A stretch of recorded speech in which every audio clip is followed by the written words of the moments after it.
दोस्तों नमस्कार। जैसा कि आपको मालूम है, मेरा नाम विजय कुमार पाल है।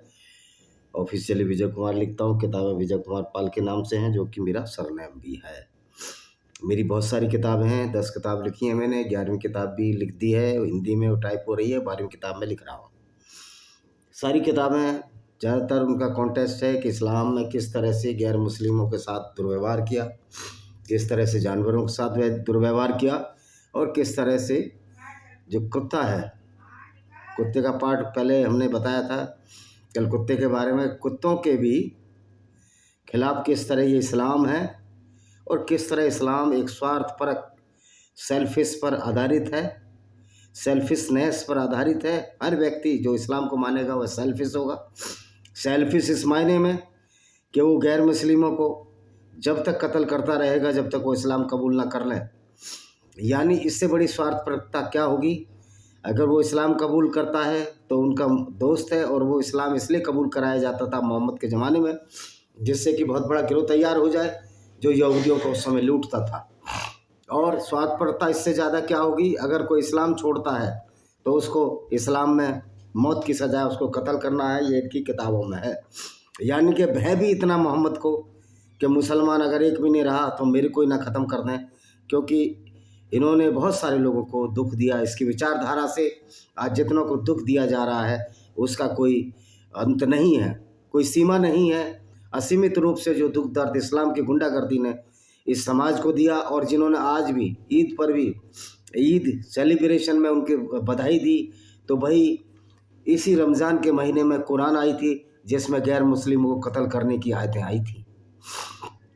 और इसी महीने में सबसे ज़्यादा खून खराबा जंग बदर में मोहम्मद ने किया था यहूदियों का। वो लड़ने भी नहीं आए थे वो, क्योंकि जब अबू सुफियान के काफ़िले को मोहम्मद लूट रहा था तो अबू सुफियान के लोगों को खबर लग गई, तो मक्का से उन्होंने कुछ तीरंदाज और घोड़े सवार भेजे कि इससे बदला लिया जाए। लेकिन जब पता लग गया कि अबू सुफियान दूसरे रास्ते से चले गए हैं, मक्का मदीना में नहीं लूट पाया मोहम्मद, तो वो बेचारे फंक्शन मना रहे थे, घाटी में फंसे हुए पानी की तलाश में गए। मोहम्मद ने उनको पकड़ लिया और जब जबरन अपने आदमियों को छुड़ाने के लिए उनको युद्ध करना पड़ा, जिसमें मुसलमानों की जीत हुई।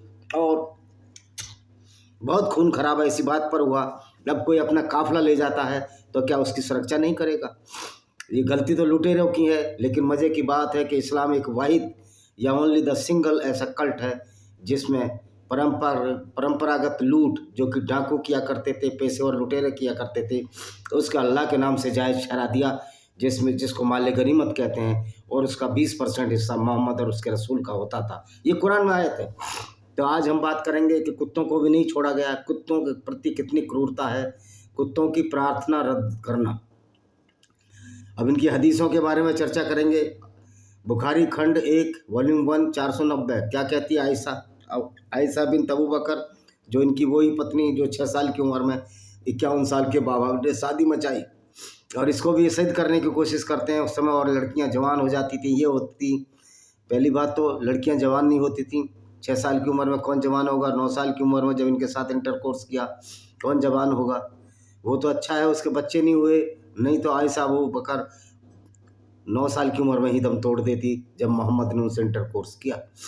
तो ये बेवकूफ़ी भरी बातें बताने की कोशिश करते हैं, इस्लाम को सही साबित करने की कोशिश करते हैं, जो कि सही साबित हो ही नहीं रहा है। इसलिए एक्स मुस्लिम मूवमेंट, इस्लाम को छोड़ने वालों की संख्या बढ़ती जा रही है, और ये कुछ नहीं कर पा रहे। अरशद मदनी कहते हैं हमने एक्स मुस्लिमों को सपोर्ट करना है, उनको गुमराह हो गए। मैं अरशद मदनी, तुम सबसे ज़्यादा बड़े गुमराह हो। जो भी आदमी इस्लाम को मानता है उससे बड़ा कोई गुमराह हो ही नहीं सकता कि वो मूर्खता को मान रहा है। तो बुखारी खंड की किस तरह कुत्तों के खिलाफ ये इस्लाम है। आयशा ने रिवायत किया, यानी आयशा ने बताया, जो चीज़ें नमाज को तोड़ती हैं उनका जिक्र मेरे सामने किया। उन्होंने कहा नमाज को कुत्ता, गधा, औरत अगर वे नमाज पढ़ने वालों के सामने से गुजरे तोड़ देती हैं। अब देखिए, ये है इस्लाम में इज्जत औरत की। अगर वो नमाज पढ़ने वालों के सामने से गुजरे तो नमाज टूट जाती है। और यहाँ पर बहुत सारी बुर्का बंद औरतें अल्लाहू अकबर के नारे लगाती हैं। जो कर्नाटक में लड़की अल्लाहू अकबर के नारे लगा रही थी, अब मैं उसका नाम भूल गया हूँ, कितना जोश से वो अल्लाहू अकबर के नारे लगा रही थी। लेकिन तुम्हारा अल्लाह तो नमाज ही टूट जाती है। जब औरत मस्जिद के सामने से गुजर जाए। कुत्ता गधा औरत, यानी कुत्ते और गधे औरत को एक ही कैटेगरी में रखा गया है। हालांकि सारे जानवर तो पवित्र हैं अगर अल्लाह ने बनाए हैं, और कुत्ता और गधा जितने काम करते हैं, आप गधे को कह देते हो गधा बेवकूफ़ होता है, गधा बेवकूफ़ नहीं, गधा बहुत इंटेलिजेंट होता है। गधे आप हो जो गधे को गधा कहते हो। मैंने कहा ये नमाज, तो मैंने कहा आपने हमें यानी औरतों को कुत्ता बना दिया है। मैंने पैगंबर को नमाज पढ़ते हुए देखा था, जबकि मैं और उनके किबले के बीच अपने बिस्तर पर लेटी रहती थी। जब भी मुझे किसी चीज़ की ज़रूरत होती मैं खिसक जाती, क्योंकि मुझे उनका सामना करना पसंद नहीं है। देखो ऐसा नहीं बोला, ऐसा ने तो ऐसी तैसी कर दी थी वैसे मोहम्मद साहब की। मुस्लिम सही मुस्लिम संख्या 1032 क्या कहती है? अबू जर से रिवायत है कि अल्लाह के रसूल ने फरमाया, जब तुम में से कोई नमाज के लिए खड़ा हो और उसके सामने काठी के पिछले हिस्से के बराबर कोई चीज़ हो जो उसे ढकती हो, अगर उसके सामने काठी के पिछले के हिस्से बराबर कोई चीज़ न हो, तो गधे औरत और काले कुत्ते के गुजरने से उसकी नमाज टूट जाएगी। मैंने कहा अबू जवर, काले कुत्ते में ऐसी कौन सी विशेषता है जो उसे लाल कुत्ते और पीले कुत्ते से अलग करती है? देखो पीला तो कोई कुत्ता नहीं होता, वो ब्राउन होता है वैसे। उन्होंने कहा हे मेरे बेटे के भाई, मैंने अल्लाह के रसूल से वही पूछा जो तुम मुझसे पूछ रहे हो। उन्होंने कहा काला कुत्ता शैतान। अब काला कुत्ता शैतान है और काले कुत्ते से जिब्राइल भी डरता है, तो हमने इसलिए काला ही कुत्ता पाला घर में, जिससे कम से कम जिब्राइल नाम का वो गुंडा जो कि कुरानी आयतें लाता था, जिसने सारे कत्ल गारत की आयतें लाता था, वो जिब्राइल घर में ही ना आया। वैसे तो जिब्राइल मोहम्मद के बाद मर गया, क्योंकि जिब्राइल मोहम्मद ने यहूदियों की धर्म पुस्तक से लिया था, तोरा से, बाइबल से। सारा चोरी का माल है, ये चोरी का माल भी है, और जो मुसलमानों ने जो मोहम्मद के ज़माने में लूटा, सारा लूट का माल है, डकैती का माल है। अब जब डकैती के माल को भी सर्टिफाइड किया जाए, तो काला कुत्ता तो बहुत बड़ी बात है डकैती के माल में। काला कुत्ता भौंकता होगा जब ये काफिले लूटने जाते होंगे मोहम्मद साहब, निश्चित तौर पर कुत्ता भौंकेगा। चोरों से तो कुत्ता भी नाराज नाराज रहता था मोहम्मद से। ये कुत्ते नाराज रहते थे, और काला कुत्ता रात में दिखता नहीं था। जब काला कुत्ता रात में दिखता नहीं था, तो जब ये इनका काफिला पड़ रहा होता था, कुत्ते हो सकता है इनकी टांगें खींच लेते हो, इनके ऊँट की टांग पकड़ लेते हो, क्योंकि कुत्ते जब झुंड में हो तो बहुत पावरफुल हो जाते हैं। तो मोहम्मद इसी बात से नाराज़ था कि हमारे लूट में बाधा बन रहे हैं, इसलिए मारने की बात करती थी। जैसे अभी भी देखो, कुत्तों को बिस्कुट खिलाया फिर उनको गोली मार दी, या कुत्तों को बिस्कुट खिलाया डकैतों ने और पूरा सामान लूट के ले गए, या कुत्तों को गोली मार दी, अभी भी केस होते हैं। तो फिर मोहम्मद में और इन लोगों में क्या फ़र्क है जो आज डाके डालते हैं? ये सोचना आपको, हमको नहीं। अबू दाऊद, ये सारी ऑथेंटिकेट हदीस हैं। अबू दाऊद नंबर 0704 से अब्दुल्ला इब्न अब्बास ने रिवायत किया, इक्रिमा नाम है, अबन अब्बास के हवाले से कहा, मुझे लगता है कि अल्लाह के रसूल ने कहा, तुम में से कोई बिना सुतरा के नमाज पढ़े तो कुत्ता, गधा, सूअर, यहूदी, लो यहूदी, बेचारे यहूदी, जब कुरान में इस तरह की बात लिखी हुई है तो क्यों नहीं यहूदियों के दुश्मन बनेंगे? मौगिन और तो उसकी नमाज को रोक दे, लेकिन ये पर्याप्त होगा यदि वे उसके सामने से पत्थर फेंकने की दूरी से गुजर जाए। यानी कि अगर पत्थर फेंका उतनी दूरी से गुजर जाए जहाँ आपका पत्थर जाता है तो फिर ठीक है, नहीं तो सब बेकार हो जाएगा, नमाजी बेकार हो जाएगी। यहूदी कुत्ता, देखो यहूदी कुत्ता, गधा, सूअर, मागीन, वो भी कोई कुछ होगी, औरत। इस हदीस में कहा गया अगर कोई कुत्ता नमाज पढ़ रहे लोगों के सामने से गुजरता है तो उसकी नमाज को रद्द कर देता है। रद्द का मतलब है कुछ भी नहीं करना, या प्रभावी या निष्प्रभावी बनाना। अगर लोगों का एक समूह नमाज पढ़ रहा है और कोई कुत्ता उनके काबा में या मक्का में बीच से गुजरता है, उसकी नमाज रद्द हो सकती है। अब एक बार बताओ, कुत्ता कितना मजबूत है, नमाज ही रद्द कर देता। अल्लाह से मजबूत तो काला कुत्ता है। तो ये है इनकी मूर्खता जो इनको इस्लाम से मिलती है। काले स्वर्गदूत को रोकते हैं, पहले भी बताया लेकिन दोबारा आया तो दोबारा भी बता देते हैं, कल भी बताया था हमने इस बारे में। बुखारी खंड 4 हदीस नंबर 448 क्या कहती है?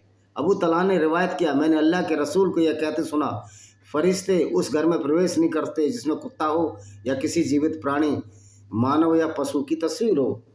यानी कि तस्वीरों से भी चिड़े मूर्ति पूजकों को।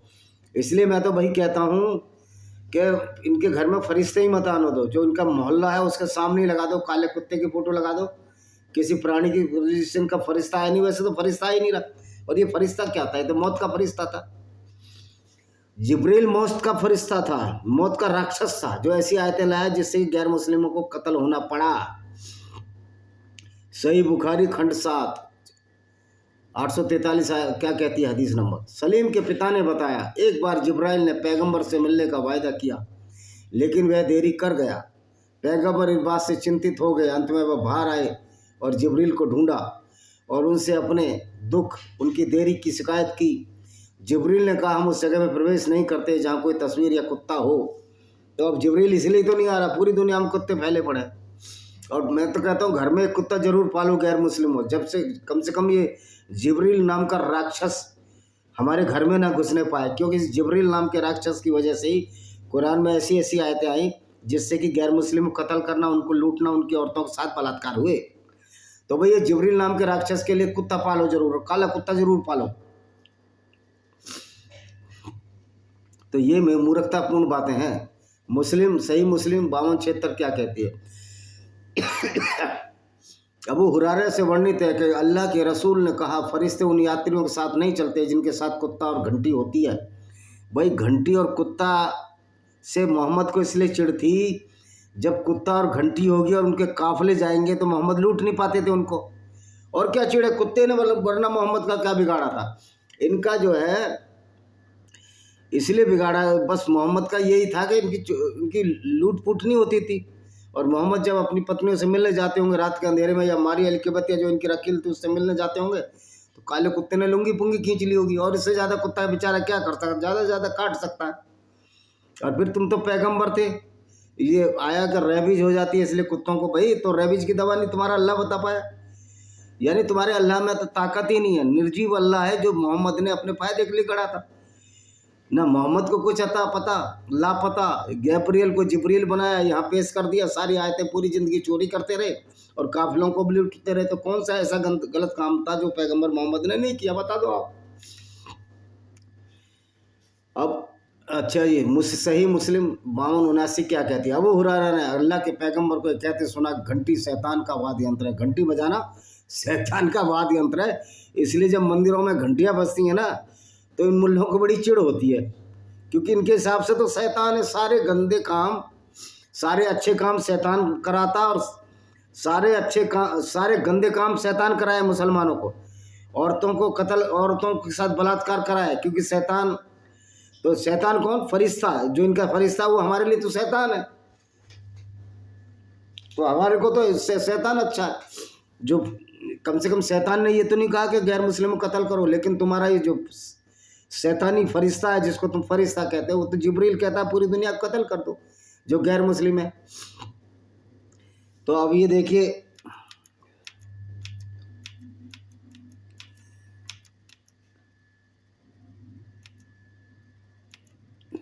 काले कुत्ते और सुअर और उनके बच्चे गंदगी को बोलते हैं नजस, नजसा गंदगी, और गंदे को नजस। कोई भी चीज़ को कुत्तों और सूअरों से किसी चीज़ के संपर्क में आने से अशुद्ध होती है। वह 7 बार धोने के अलावा, धोए जाने के अलावा शुद्ध नहीं होती है, जिसमें एक बार, अंतिम बार ने धोने की सलाह दी जाती है। शुद्ध करने वाली मिट्टी को शुद्ध करने वाले पानी के साथ मिलाया जाना चाहिए। इससे प्रभावित क्षेत्र में सभी जगह धोना चाहिए। मिट्टी के स्थान पर साबुन या कांच की छड़ी जैसे अन्य चीज़ का इस्तेमाल नहीं किया जा सकता, यानी मिट्टी से साफ करो, क्योंकि मोहम्मद खुद मिट्टी से साफ करते थे, ये अपने खाने में मिट्टी से साफ करते थे। ये 14 साल पुरानी आइडियोलॉजी है जो चली आ रही है।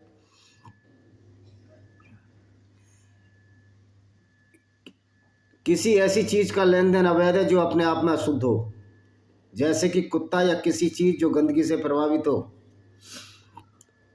और जिसे शुद्ध नहीं किया जा सकता, जैसे कि दूध या कसाय। हालांकि अगर शुद्ध किया जाए, जैसे कोई कपड़ा, तो उसका लेन देन किया जा सकता है। लेकिन औरतें तो आप ले लेते थे भाई, मोहम्मद साहब औरतों तो लूट लेते थे। जब उनका मासिक धर्म होता था तो भी लूट लेते थे और मुबाशरत करने शुरू कर देते थे, इंटरकोर्स। यानी कि शकल करे सुंदरिया, रांधे खीर बतावे दलिया, यानी सारे कर्म करके भी ये हमको सलाह दे रहे हैं, पूरी दुनिया को बता रहे हैं कि इस्लाम जीने का तरीका सिखाता है। क्या इस तरह इस्लाम जीने का तरीका सिखाता है। कलब कहते हैं अरबी में कुत्ते को। कुत्ता भी इस्लाम में अशुद्ध जानवरों में से एक है, इसलिए कलब एक अपमान जन शब्द है विशेष रूप से अविश्वासियों के लिए, अविश्वासी मतलब गैर मुस्लिमों के लिए, उनको भी कुत्ते के बराबर कहा गया। मुख्य रूप से इसलिए क्योंकि मांस नहीं खाया जा सकता, अल नवावी, और इसके अलावा हदीस के अनुसार इसके बारे में कोई विशेष नियम है। उदाहरण के लिए कुत्ते जिस भोजन को चाटते हैं उसे अशुद्ध कर देते हैं। तो हम कब कह रहे हैं कुत्तों का झूठा खाओ भाई।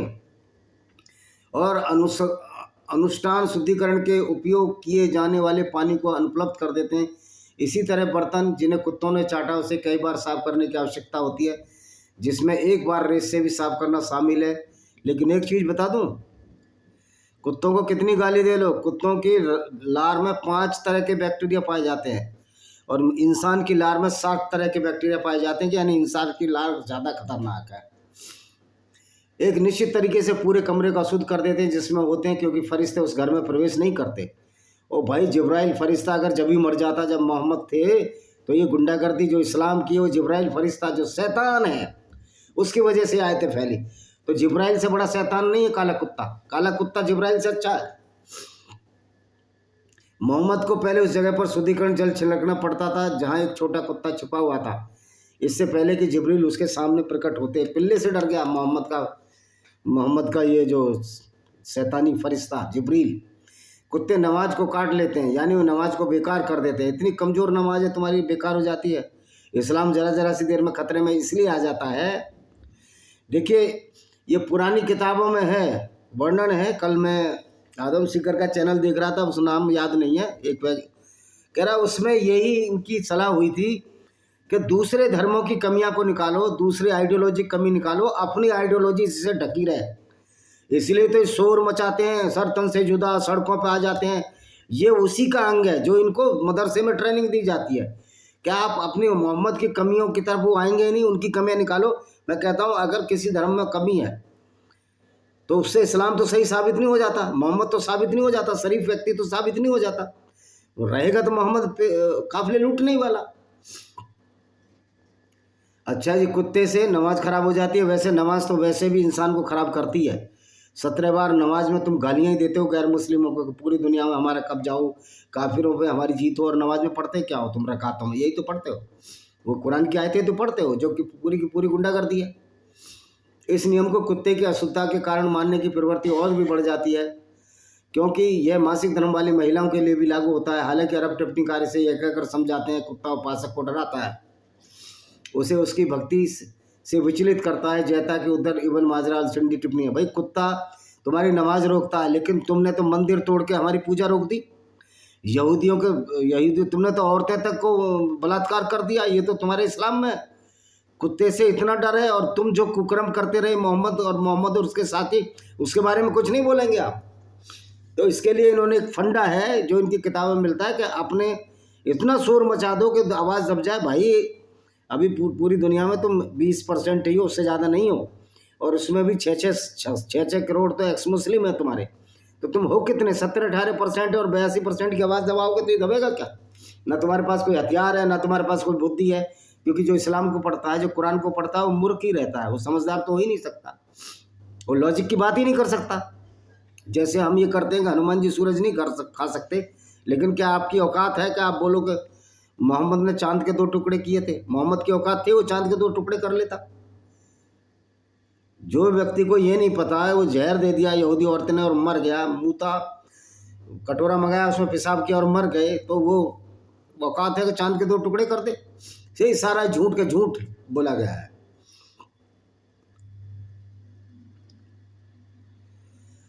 इस कहावत की या तो शाब्दिक व्याख्या की जानी चाहिए कि शैतान कभी कभी काले कुत्ते के रूप में प्रकट होता है। काले कुत्ते में शैतान होता है?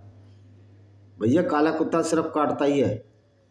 और मोहम्मद को क्या कहिए, जिसने औरतें लूटी, लोगों के खजाने लूटे, औरतों के साथ बलात्कार किए और करवाए। 9 साल की आयशा बिन्त अबू बकर, जो मूर्ख बाप, जो पहला खलीफा था, उसकी बेटी थी, उसके साथ इंटरकोर्स किया 9 साल की उम्र में, जबकि 54 साल का बाबा था। तो शैतान कौन है, काला कुत्ता या मोहम्मद? आप देख लीजिए कौन शैतान है, ये आपको फैसला करना है। इसका मतलब केवल यह है कि सामान्य रूप से काले कुत्तों को विशेष रूप से खतरनाक माना जाता है। सामान्यतः कुत्तों को हानिकारक माना जाता है, इसलिए उन्हें नष्ट कर दिया जाना चाहिए। ओ भाई, ये जो जीवन चक्र है ना, जो लाइफ है, उसमें कुत्ते बिल्ली ये फूड श्रृंखला का हिस्सा है, हमारी खाद्य श्रृंखला का। कुत्ते किसको खाते हैं, शेर किसको खाता है? तो ये तो भाई जो क्रिएटर है, ये अल्लाह तो क्रिएटर नहीं, अल्लाह तो मूर्ख था, तभी तो इस तरह की बातें करे कुत्तों को मार देना चाहिए। कुत्तों को केवल शिकार चरवाए और सारे कुत्तों को नष्ट कर देंगे तो फिर चरवाए निगरानी के लिए, फसल की निगरानी के लिए रखने की अनुमति क्यों है? और भाई अगर फसल की निगरानी कर रहा, नमाज वहीं पढ़ रहा मुसलमान, कुत्ता उसके सामने से नमाज खत्म नहीं हो जाएगी? तो ये इस्लाम एक स्वार्थपरक, एक ऐसी गुंडागर्दी है जो गैर मुस्लिमों के खिलाफ मोहम्मद ने अपने फ़ायदे के लिए उपजाई। और वो गैर मुस्लिम थे यहूदी उस समय और ईसाई, क्योंकि हिंदू तो बहुत दूर भारत में रहते थे। और देखते हैं जी क्या कहते हैं। कई मुस्लिम साइटें हैं जो कुत्तों के सामित पर चर्चा करती हैं। असली मुसलमान इस्लामी कानून शरिया का पालन करने में विश्वास करते हैं, जिसके अनुसार कुत्तों को पालतू जानवर के रूप में रखना मना है। नीचे कुछ नमूने दिए हैं। प्रश्न, अब ये प्रश्न कर रही है औरत, तो ये जवाब क्या देते हैं? मूर्ख। एक युवा मुस्लिम के कुत्तों को पालतू जानवर रूप में रखने में सवाल के जवाब देती है। प्रश्न में, 15 वर्षीय मुस्लिम अमरीकी हूँ, मेरी माँ एक कुत्ता खरीद रही, मैंने सुना अगर मैं कुत्ते को छूता हूँ तो मैं नमाज नहीं पढ़ सकता, क्या यह सच है? मुझे क्या करना चाहिए? इसी तरह अल्लाह ताला ने अपनी बनाई चीज़ों में कुत्ते को बनाया। इसका मतलब यह नहीं है कि हमें कुत्ते से प्यार करना चाहिए। हाँ, तुम तो गैर मुस्लिमों से प्यार नहीं करते, उनकी औरतों से जरूर उनके साथ बलात्कार करते हो और प्यार का ढोंग और नाटक करते हो। यार कैसा गिरोह पैदा हुआ है जो बलात्कारियों का गिरोह, लुटेरा का गिरोह। लेकिन आज ये मुसलमान काम इसलिए नहीं करते हैं, अभी भी 5-10% की तो इच्छा होगी हम वही करें जो मोहम्मद करते थे, लेकिन औकात नहीं है इनकी। ना अल्लाह की औकात है, जिब्राइल फरिश्ते शैतान की औकात नहीं है, तो मर गया, मोहम्मद भी मर गया, अब इनकी कोई औकात नहीं है जो इस तरह की हरकतें कर सके। नहीं तो अल्लाह की फ़ौज को मार मार भूसा भर दिया जैसे कि इजराइल ने, वैसे ही भर दिया जाएगा, क्योंकि इस्लाम एक आतंकवादी विचारधारा है।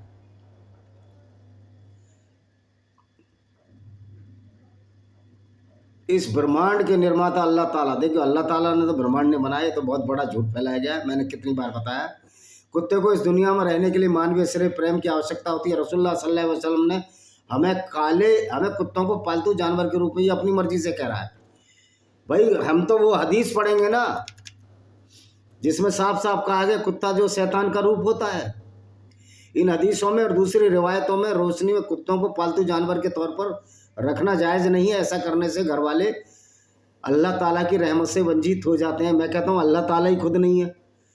जब अल्लाह ही तुम्हारा नहीं है, कि दुनिया को बनाने वाला अल्लाह को ये नहीं पता कि दुनिया कैसे बनाई मैंने, और दुनिया पृथ्वी घूमती है नहीं घूमती? तुम्हारा अल्लाह ताला कहता पृथ्वी घूमती नहीं है, स्थिर है, सूरज उसके चारों तरफ घूमता। तो ये सारा फ्रॉड रचा गया। इस्लाम एक फ्रॉड का नाम है, पाखंड का नाम है, झूठ का नाम है। देखिए सही बुखारी 2145, अबू हुरैरा अल्लाह उन पर प्रसन्न हो। अल्लाह होगा तब प्रसन्न होगा ना यार। अभी तो तुम्हारा दुखी होने का वक्त है, क्योंकि तुम जो झूठ को 14 साल से चला रहे हो, अब वो झूठ का पुलिंदा फूट चुका है, बैलून फट चुका है। जब तक उसे शिकार करने, पशुओं की रखवाली और फसलों के कुत्तों की आवश्यकता ना हो, कुत्ते मत रखो। यानी कि कुत्ते आप हर जगह मोहम्मद ने और मुसलमान अपना फ़ायदा देखता है। गैर मुस्लिमों को कत्ल करने से फ़ायदा क्या होता था? औरतें मिल जाती जो विधवा होती थी, और पूरा गुंडा राज ही चल रहा था मोहम्मद के ज़माने में इस्लाम का। तो एक गुंडागर्दी है इस्लाम, और उससे सिवा तो कुछ है नहीं है। बुखारी 2145 के अनुसार अबू हुरैरा ने इससे रिवायत है, उन्होंने कहा अल्लाह के रसूल सल्लल्लाहु अलैहि वसल्लम ने कहा जो कोई कुत्ता पालता उसे अच्छे कर्मों से हर दिन एक रात काटा जाएगा, सिवाय खेती और पशु चराने वाले कुत्तों को। पशु चराने वाले कुत्तों को छोड़कर एक रात काटा जाएगा। ये पूरी स्वार्थ परकता पर है, मतलब प्यार मत करो उसको गुलाम बनाओ। ये इस्लाम की टेंडेंसी है। जब ये गैर मुस्लिमों को गुलाम बनाता था, मोहम्मद औरतों को गुलाम क्यों बनाता था? अपनी काम वासना की पूर्ति के लिए बनाता था ये मोहम्मद और उसके साथी। तो ये सारी गुंडागर्दी तो चली आई औरंगजेब के ज़माने तक, बाबर के ज़माने तक। कह रहे बाबर का पॉलिटिकल वार था। फिर बाबर ने हिंदुओं के सर काट कर उस पर गाजी की उपाधि क्यों ली? उस पर बैठकर गाजी की उपाधि तो मुसलमान ही लेता है। तो ये इस्लाम पूरी की पूरी गुंडागर्दी है, जिसका अब सिराजा अब कर चुका है, नींव खोखली हो चुकी है। सही मुस्लिम की 2978 है। अबू हुरैरा अल्लाह उन पर प्रसन्न हो, रिवायत है कि अल्लाह के रसूल सल्लल्लाहु अलैहि वसल्लम ने कहा कोई भी शिकार, पशुधन या खेती के लिए कुत्ता रखता है, जो कुत्ता नहीं है उसे इनाम से प्रतिदिन 2 किरात काट लिए जाएंगे। कह रहे पशुधन के इसके अलावा कोई कुत्ता पालता है तो उसके ये किरात काट लिए जाएंगे। किरात क्या होते हैं भैया पता नहीं हमें, तो ये इनकी कोई, जहाँ तक कुत्तों को पालने का सवाल है हराम है, वास्तव में एक बड़ा पाप है। हाँ, ये कुत्ता पालना बड़ा पाप है, लेकिन काफिले लूटना बड़ा पाप नहीं है। औरतों से बलात्कार करना बड़ा पाप नहीं है, औरतों को गिफ्ट में लेना बड़ा पाप नहीं है। जब मोहम्मद ने मारिया अल-कबतिया नाम की एक औरत को गिफ्ट लिया जो ईसाई थी, और उसको रखैल बनाकर रखा मदीना में एक बगीचे में, उससे एक अवैध संतान का जन्म हुआ जिसे इब्राहिम कहते हैं, वो पाप नहीं है। काफिलों में औरतों को लूटना, बने कुर्जा की औरतों को लूटना पाप नहीं है, कुत्ता रखना पाप है। देखो किस तरह की ये बेहूदी विचारधारा है, किस तरह की गुंडागर्दी से भरी विचारधारा, आप ये समझ सकते हो। अल्लाह की हिकमत से ही तो समानता समान और बुराई बुराई को बुलाती है। कहा जाता है काफिर, यहूदी, ईसाई, काफिर में हिंदू भी आगे भाई, पूर्व और पश्चिम के कम्युनिस्ट सभी कुत्ते पालते हैं। अल्लाह ना करे हर कोई अपने कुत्ते को अपने साथ रखता है, हर रोज़ साबुन दूसरे सफाई करने वाले पदार्थों से उसे साफ रखता है। लेकिन अगर वह दुनिया के सारे समुद्र के पानी दुनिया के सारे साबुन से साफ कर ले तो वह कभी पाक नहीं होगा, कि उसकी पाका की जन्मजात होती है। कह रहे जन्मजात ही गंदा है। यह है इस्लाम की सच्चाई। कुत्ता नहीं, जो यहूदी, ईसाई और गैर मुस्लिम वो भी जन्मजात गंदे हैं। यह है इस्लाम की असलियत, यह है इस्लाम का घिनौना रूप, यह है इस्लाम की घृणित विचारधारा, जिसको ये अरशद मदनी सही साबित करने की कोशिश करता है। अरशद मदनी की औकात नहीं। अरशद मदनी आए सामने और करें हमसे बहस मुआवजा, हम साबित कर देंगे इस्लाम सिवाय गुंडागर्दी के और नफरत के सिवाय और जानवरों से नफरत, पूरी दुनिया में नफरत का जो सैलाब दिया है इस, और आतंकवाद का जो सैलाब दिया है इस इस्लाम की वजह से आया है। और ये मूर्खता का जो सैलाब जो हमारे मुसलमान भाइयों में छा रहा है, वो सब इस मूर्खता की वजह से जिसे इस्लाम कहते हैं। अल्लाह की यह हिकमत है, यानी कि उसकी वो है कि अल्लाह की हिकमत है कि वह समान समान को पुकारता है, बुराई शैतान को पुकारती है। देखिए सबसे बड़ा शैतान तो अल्लाह है। अगर अल्लाह है, अल्लाह नहीं है तो उससे बड़ा शैतान फिर मोहम्मद है, क्योंकि जो असली शैतान है उसने तो कोई गैर मुस्लिमों का नुकसान नहीं किया। तुम्हारा जो जिब्रील फरिश्ता है वो शैतान से भी ज़्यादा खतरनाक है। अगर जिब्रील है, हालांकि जिब्रील को मोहम्मद ने गैब्रियल से चोरी किया था, तो ये कुत्ते को शैतान बता रहे हैं। सबसे बड़े शैतान तो आप लोग हो जो इस्लाम को मानते हैं। तो ये मुस्लिम सरिया साइटें केवल वही बता रही हैं जो सरिया सिखाता आप कुत्ते नहीं रख सकते। तो ऊपर दी साइट कहती है कि मुसलमानों के लिए कुत्ते रखना जायज़ नहीं, बल्कि कुत्तों को नष्ट कर देना चाहिए। ध्यान देने वाली बात है, गैर मुसलमानों की निंदा के साथ समाप्त होता है कुफ्र। कुत्ते पालना शैतान की प्रेरणा से आता है। कुत्ते के मालिक शैतान के गुलाम है। और भाई सबसे बड़ा शैतान मोहम्मद, और मोहम्मद को मानने वाले मोहम्मद के गुलाम है। तो भाई शैतान कौन है? जो औरतों को लूटता रहा, जो औरतों के साथ बलात्कार करता रहा। देखिए ये बहुत बड़ा चैप्टर है। अब ये तीसरा पार्ट हम कल डाउनलोड करेंगे, बताएंगे इसमें वीडियो में। इसी के साथ हम अपनी किताबों के बारे में तो बताते रहते हैं, आप देख लीजिए इन किताबों को। मैं बोलूँगा नहीं, आप खुद देखें, खरीदें। खरीद तो रहे नहीं आप बिल्कुल भी। चलो ना भी खरीदो तो पढ़ तो लो इसको डाउनलोड करके। इसी के साथ हम इस वीडियो को विराम देते हैं। वंदे मातरम, जय हिंद, आपका दिन शुभ हो।